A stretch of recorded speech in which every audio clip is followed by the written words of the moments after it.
नमस्कार। स्वस्तिन senior secondary school द्वारा आयोजित मानव मूल्यों की इस श्रृंखला जिसका नाम एक पहल है, मैं आपका पुनः हार्दिक स्वागत है। आज का मानव मूल्य है सिरेनिटी। जब मैंने इस शब्द को गूगल पर सर्च किया तो मुझे इसका अर्थ मिला the absence of mental stress and anxiety. Hindi में शांति, स्थिरता एवं शांतचित्तता। पर क्या सिरेनिटी का अर्थ केवल इतना हो सकता है? Serenity is depth. सिरेनिटी गहराई है। यह तब है जब हम अपनी ऊर्जा को अपनी इंद्रियों की अपेक्षा अपनी अंतरात्मा पर खर्च करते हैं।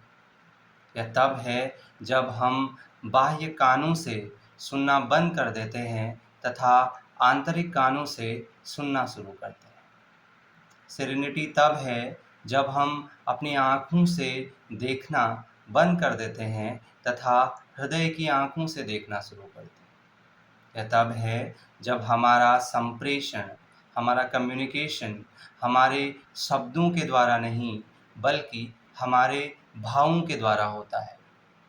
यह ठीक वैसा ही अनुभव है जैसे कि जब कोई व्यक्ति पानी की गहराई में हो और पानी की सतह पर तैरने का आनंद ले रहा हो। जब जीवन में सेरेनिटी ना हो तो व्यक्ति केवल सतह पर ही तैरता और संघर्ष करता रह जाएगा तथा पानी की गहराई को कभी न छू पाएगा।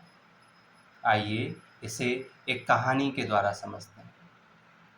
प्राचीन जापान में एक योद्धा जिसका नाम सेन था, वह अपनी युद्ध कला के लिए तो जाना ही जाता था, साथ ही साथ वह जाना जाता था अपने असाधारण सेरेनिटी के लिए। उसकी इन्हीं कहानियों को सुनकर एक दिन एक योद्धा जो कि युवा था, वह सेन के पास आया। उसने सेन से पूछा कि आप युद्ध के इस वातावरण में भी इतने शांत कैसे रह लेते हैं? सेन पहले तो मुस्कुराया। उसने जवाब दिया कि आज से बहुत साल पहले जब वह एक चिर प्रतिद्वंदी से भयंकर युद्ध लड़ रहा था, तो उस समय युद्ध क्षेत्र में एक तूफान आया, एक बहुत बड़ा तूफान। सेन को उस तूफान में एक गंभीर शांति का अनुभव हुआ। सेन ने पाया कि वह इस तूफान को नहीं रोक सकता, ना ही वह युद्ध को रोक सकता था, लेकिन सेन ने यह भी पाया कि वह रोक सकता है अपने मन के अंदर उठ रहे हर तूफान को। वह रोक सकता है अपने हृदय के अंदर उठ रही हर उथल पुथल को। सेन की यह कहानी हमें क्या बताती है? सेन की यह कहानी हमें बताती है कि the true strength comes from a peaceful heart and a peaceful mind amidst all the turmoil. Sen की इस कहानी से हमें सेरेनिटी की महत्वता का पता चलता है। हमें यह भी पता लगता है कि सेरेनिटी इसलिए महत्वपूर्ण है क्योंकि जब हम जीवन में केवल इंद्रियों द्वारा लिए गए अनुभवों को प्राथमिकता देते हैं तो यह हमें केवल अस्थिरता ही प्रदान करता है। और एक सीरीन व्यक्ति की पहचान उसके चेहरे से नहीं बल्कि उसकी आँखों से होती है। और जब भी ऐसे व्यक्ति के जीवन में कोई आलोचना या समस्या आती है तो उस समस्या का प्रभाव केवल उतना ही होता है जितना कि जब हम शांत ठहरे पानी में पत्थर को उछालते हैं तो उससे केवल पानी की सतह प्रभावित होती है, पानी की गहराई नहीं। ठीक उसी प्रकार जब व्यक्ति के जीवन में आलोचना आती है और उसके जीवन में सेरेनिटी होती है तो वह केवल कुछ देर के लिए परेशान जरूर हो सकता है, परंतु इसके दूरगामी प्रभाव नहीं होते।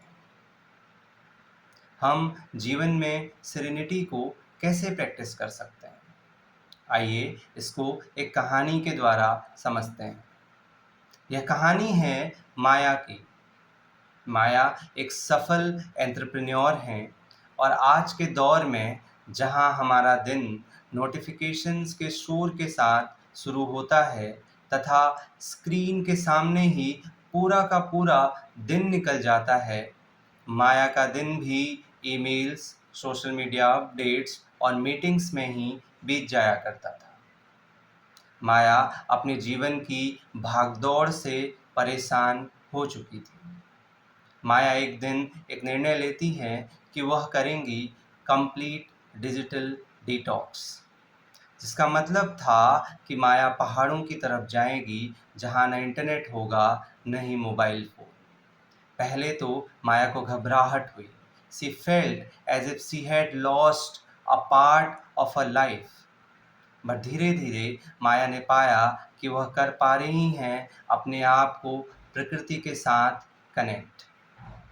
और जब उन्होंने प्रकृति की गोद में रहकर इन एक्सपीरियंसेस को जिया तो वह अपने जीवन में एक नए पर्सपेक्टिव के साथ लौटी।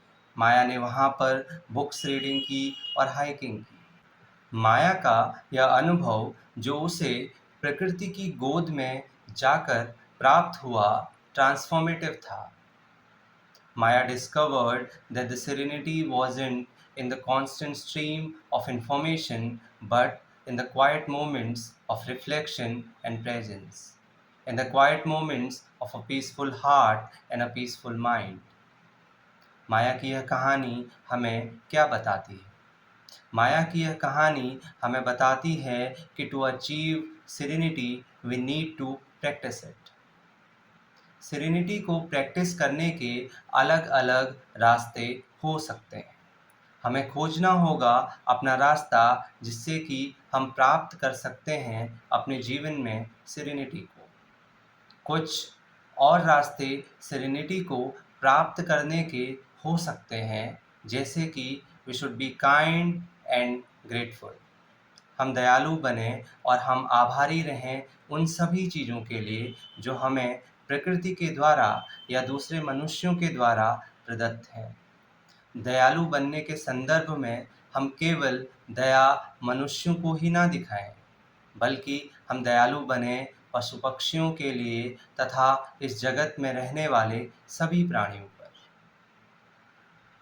हमें सेरेनिटी को प्राप्त करने के लिए सीखना होगा एक्सेप्टेंस को भी। एक्सेप्टेंस ऐसी कि हम केवल उन्हीं वस्तुओं को, चीज़ों को और निर्णयों को बदलने का प्रयास करें जो हमारे कंट्रोल में है, जो हमारे नियंत्रण में है, और जो चीज़ हमारे नियंत्रण के बाहर है हम उसके लिए बुरा ना लगाएं। तो हमें अब यह पता है कि जीवन में सेरेनिटी को आत्मसात करने के लिए हमें सेरेनिटी को प्रैक्टिस करना होगा। इसी आशा के साथ मैं आज अपना विचार एक कोट के साथ समाप्त करना चाहूँगा। ओ God, grant me the serenity to accept the things I can not change and the courage to change the things I can and the wisdom to know the difference. धन्यवाद।